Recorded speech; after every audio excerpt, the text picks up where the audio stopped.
शिक्षण का अभिप्राय है पढ़ाना, सिखाना, अधिगम, उपरोक्त सभी।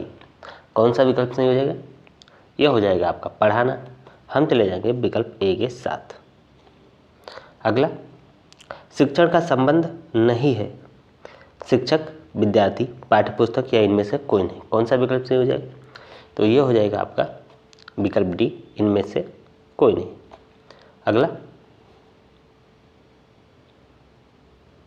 अगला हो जाएगा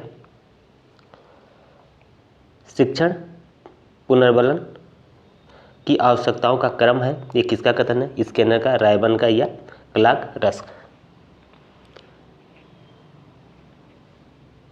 कौन सा विकल्प हो जाएगा?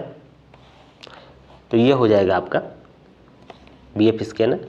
हम चले जाएंगे विकल्प ए के साथ। ठीक है, ये हो जाएगा आपका पुनर्बलन।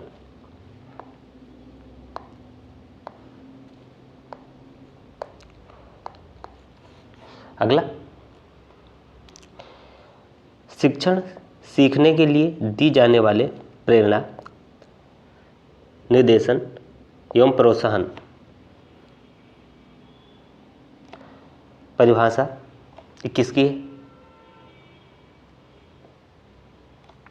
थॉमसन, गेज, बर्टन या जॉन गेज? तो ये परिभाषा है बर्टन की।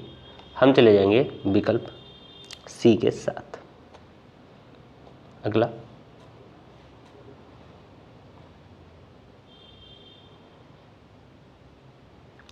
शिक्षण प्रक्रिया के स्तंभ है 1, 3, 4 या 5। कितने स्तंभ हैं? तो ये हैं 3 स्तंभ। हम चले जाएंगे विकल्प बी के साथ। अगला, शिक्षण होता है सुनियोजित, प्रेरणात्मक, सुझावात्मक, उपरोक्त सभी। तो शिक्षण कहता होता है सुनियोजित होता है। हम चले जाएंगे विकल्प ए के साथ। अगला, शिक्षण के समक्ष शिक्षण में समस्या होती है। शिक्षण माध्यम की समस्या, शिक्षा भिन्नता, व्यक्तिगत भिन्नता या उपरोक्त सभी। कौन सा विकल्प नहीं हो जाएगा? तो ये हो जाएगा आपका उपरोक्त सभी। हम चले जाएंगे विकल्प डी के साथ। अगला, अव्ययम अवरोधन संबंधित है किससे? पाठ्यक्रम से, विद्यालय से, विद्यार्थियों से या समाज से? तो किससे संबंधित है? ये संबंधित है विद्यार्थियों से। हम चले जाएंगे विकल्प सी के साथ। अगला, साविद्या या विमुक्ते शिक्षा का उद्देश्य किस विचारधारा को मानता है? आदर्शवादी, प्रकृतिवादी, प्रयोजनवादी या अस्तित्ववादी? कौन सी विचारधारा को मानता है? तो यह मानता है आदर्शवादी। हम चले जाएंगे विकल्प ए के साथ। अगला, ब्लूम के द्वारा प्रतिपादित शिक्षण उद्देश्य है क्रियात्मक, ज्ञानात्मक, क्रियात्मक, भावात्मक या उपरोक्त सभी। कौन सा सही हो जाएगा? तो यह हो जाएगा उपरोक्त सभी। हम चले जाएंगे विकल्प डी के साथ। अगला,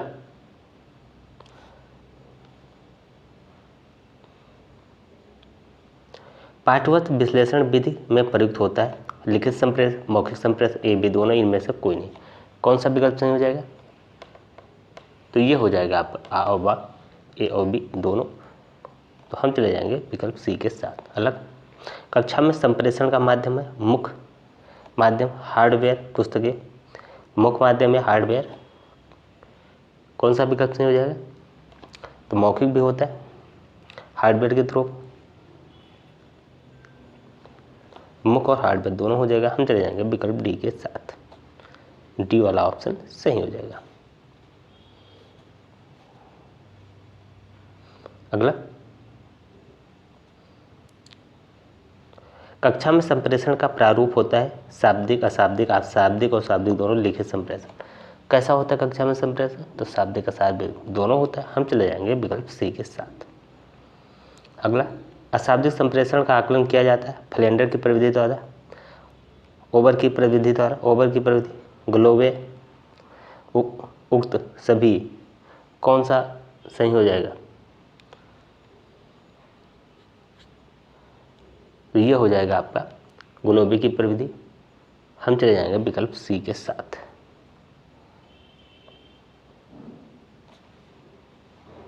तो ये हो जाएगा आपका उक्त सही। हम चले जाएंगे विकल्प डी के साथ।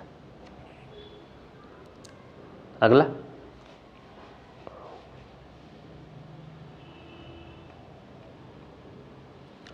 शिक्षण प्रक्रिया के पक्ष हैं शिक्षार्थी, शिक्षक, पाठ्यवस्तु या उक्त सही। उपरोक्त सारे के सारे कौन सा विकल्प सही हो जाएगा?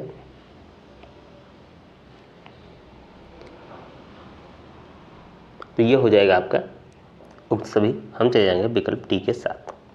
अगला, दार्शनिक सिद्धांत का प्रतिपादन किया ब्रूनर, स्मिथ, फ्लेंडर, सुकरात। कौन सा विकल्प सही हो जाएगा? तो ये हो जाएगा आपका सुकरात। हम चले जाएंगे विकल्प डी के साथ। अगला,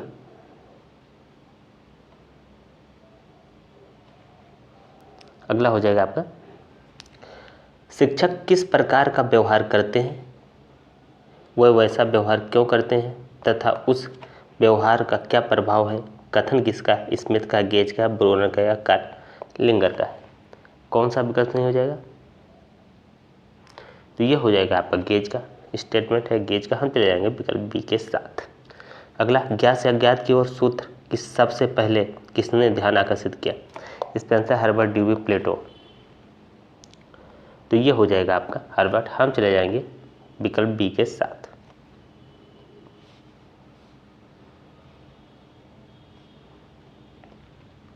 अगला, स्थूल से सूक्ष्म की ओर शिक्षण सूत्र को अन्य किस नाम से जाना जाता है? प्रत्यक्ष से अप्रत्यक्ष, मूर्त से अमूर्त, अनिश्चित से निश्चित, पूर्ण से अंश। कौन सा विकल्प नहीं हो जाएगा? तो ये जाना जाता है मूर्त से अमूर्त। हम चले जाएंगे विकल्प बी के साथ। अगला, गेस्टाल्ट मनोविज्ञान पर आधारित शिक्षण सूत्र है ज्ञात से अज्ञात, मूर्त से अमूर्त, पूर्ण से अंश, सरल से कठिन। कौन सा विकल्प नहीं हो जाएगा? तो ये हो जाएगा आपका पूर्ण से अंश। हम चले जाएंगे विकल्प सी के साथ। अगला, अगला हो जाएगा आपका, पाठ की विषय सामग्री का विभाजन इस ढंग से होना चाहिए कि वह विचार को समझने में सरल हो। वह पाठ के प्रारंभिक बिंदुओं में प्रयोग किए जाते जो कठिन हो वो क्रमशः छात्रों के सामने आए। उपरोक्त कथन किस सूत्र से संबंधित है? ज्ञात से अज्ञात की ओर, सरल से कठिन, सरल की ओर, विश्लेषण से संश्लेषण की ओर। तो आपको शिक्षण सूत्र बताना है। तो कौन सा शिक्षण सूत्र है? यह है सरल से कठिन की ओर। हम चले जाएंगे विकल्प सी के साथ। अगला, किस सूत्र का संबंध आगमन विषय स्थूल से सूक्ष्म की ओर, विशेष से सामान्य की ओर, ज्ञात से अज्ञात की ओर, मूर्त से अमूर्त की ओर। कौन सा विकल्प नहीं हो जाएगा? तो ये हो जाएगा आपका विशेष से सामान्य की ओर। हम चले जाएंगे विकल्प बी के साथ। अगला, पूर्ण से अंश की ओर शिक्षण सूत्र का पर्याय सूत्र है मूर्त से अमूर्त की ओर, सरल से कठिन, जटिल, ज्ञात से अज्ञात, विश्लेषण से संश्लेषण की ओर। कौन सा विकल्प नहीं हो जाएगा? तो ये हो जाएगा आपका विश्लेषण से संश्लेषण की ओर। हम चले जाएंगे विकल्प डी के साथ।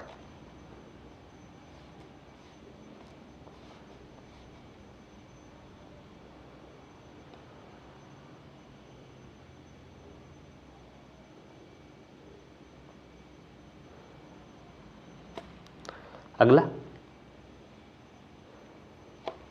अगला हो जाएगा, बालक को केंद्र मानकर अर्थात बालक की रुचियों के अनुसार शिक्षण सूत्र द्वारा किया जाता है संश्लेषण से विश्लेषण की ओर, सरल से कठिन की ओर, मनोवैज्ञानिक से तर्क संगत की ओर, ज्ञात से अज्ञात की ओर। कौन सा विकल्प नहीं हो जाएगा? तो ये हो जाएगा आपका विकल्प सी, मनोवैज्ञानिक से तर्क की ओर। हम चले जाएंगे विकल्प सी के साथ। अगला, व्याख्यान प्रविधि में छात्र बने रहते हैं मुक्त, सक्रिय, निष्क्रिय या इनमें से कोई नहीं। तो कैसे बने रहते हैं? वो बने रहते हैं निष्क्रिय। हम चले जाएंगे विकल्प सी के साथ, पैसिव रहते हैं। आप लोग कमेंट करके बताइएगा ये क्लास आप लोगों को कैसी लगी। इसे लाइक करें, शेयर करें और चैनल को सब्सक्राइब करके बेल आइकन दबा दें। पीडीएफ के लिए आप लोग टेलीग्राम ग्रुप ज्वाइन कर लें जिसका लिंक आपको कमेंट बॉक्स में मिल जाएगा। तो इस क्लास में इतना ही। जय हिंद, जय भारत।